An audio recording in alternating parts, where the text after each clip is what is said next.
Hello everyone and welcome. My name is Tim from the Camp Compound and it's time for our stocks analysis. Let's get right to it. In front of us we have the S&P 500 and what we see here is a bit of a bounce after we have touched this downwards trend line. Now, this is fairly decent. It's better than expected as we had a bit of a bounce right here on the 24th and then only a very short little bounce right here up to 400 and a little bit. Usually when there is such short time between the first and the second tap, it usually means that there is weakness in the market and the chance of breaking down increases.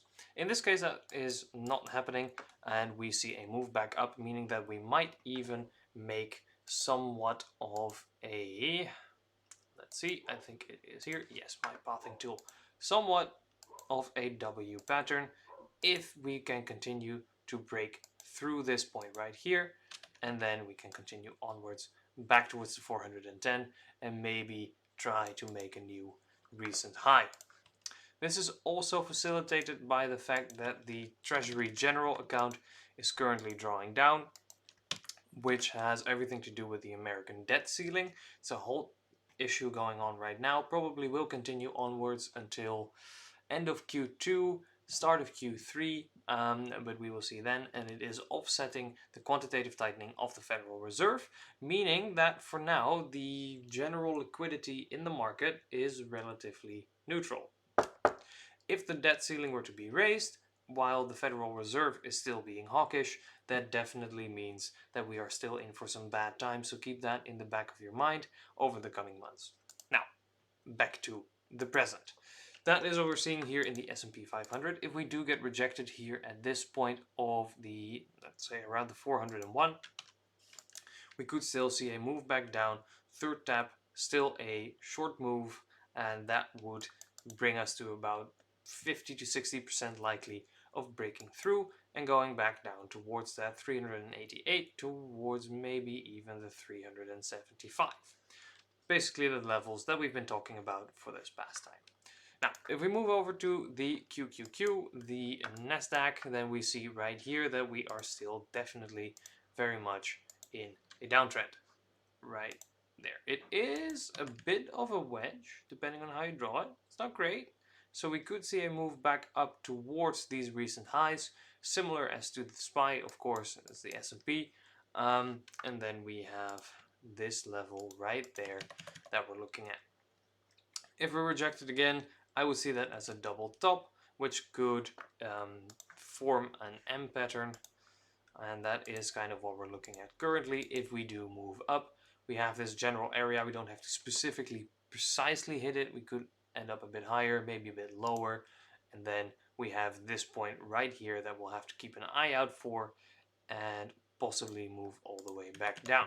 That is one of the options that we are currently looking at that might be playing out, so keep that in the back of your mind. Don't let the FOMO get the best of you. This is still very possible. All right. If we continue onwards, of course, if we do manage to break through this, we might continue onwards towards 333, like this point right here, meaning that risk assets have quite a run to go still, and probably Bitcoin will rally with that. So, if we continue on, let's grab some stocks here. For instance, Tesla, that is doing decently, and as expected, there is a clear gap down. I am still waiting for that gap right here to be filled. So let's see, that is at around 144. Our current entry is just under 180. That's kind of what we're looking at, and we are getting back towards our entry zone because of this heavy resistance area right here, as well as this double, triple-ish top that we're moving towards, and most gaps will eventually be filled.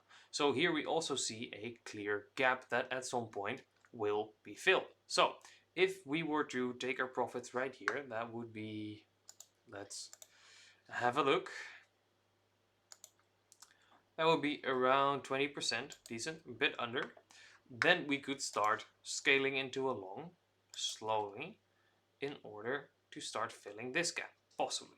That would be 40%. It is a bit much to look at, but for the moment, that would be one of the plays that we can look at. And that is kind of how you should start start viewing the market, with all these different pockets and things coming together in order to create the best possible advantage for you as a trader. So then if we look at Apple, that is quite decent. I do think we got out. I'm not sure. At the very least, I forgot my indicator. But that too is slowly moving back. We have filled this gap, and now we might just break back down further a little bit towards that 140. But the market, as we just talked about, is looking not all too shabby. So there we go. Still a clear downwards trend line.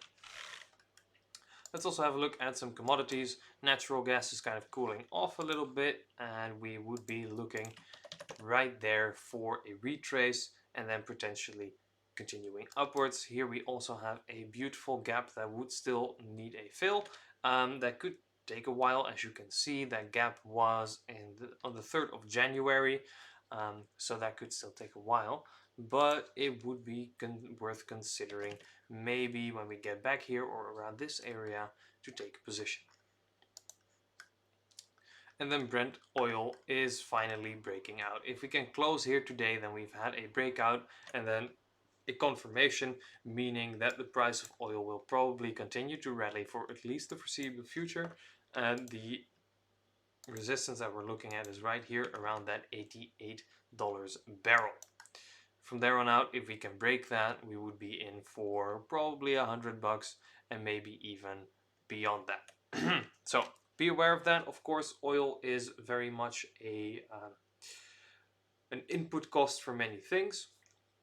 So if the price rises, then the base price for goods and services will probably also rise in about 2 to 3 months after that, because that is how long it takes for the market to process these prices in. Alright, and then if we look at Barrick's Gold, it is breaking out with a slight rejection here at our entry and is now kind of hanging around. So that is definitely one we're keeping an eye out on. Here also have a gap. Gaps are absolutely the market's gift to us. Together with price action, we can make some very interesting plays based on them. Not only based on gaps, of course, you always need a confluence of at least 3 in order to have somewhat of security in your position. Alright, so hopefully this was useful. Hopefully you've learned something tonight, and I will see you all in the next one. Keep calm, keep cool, keep compounding. Bye bye.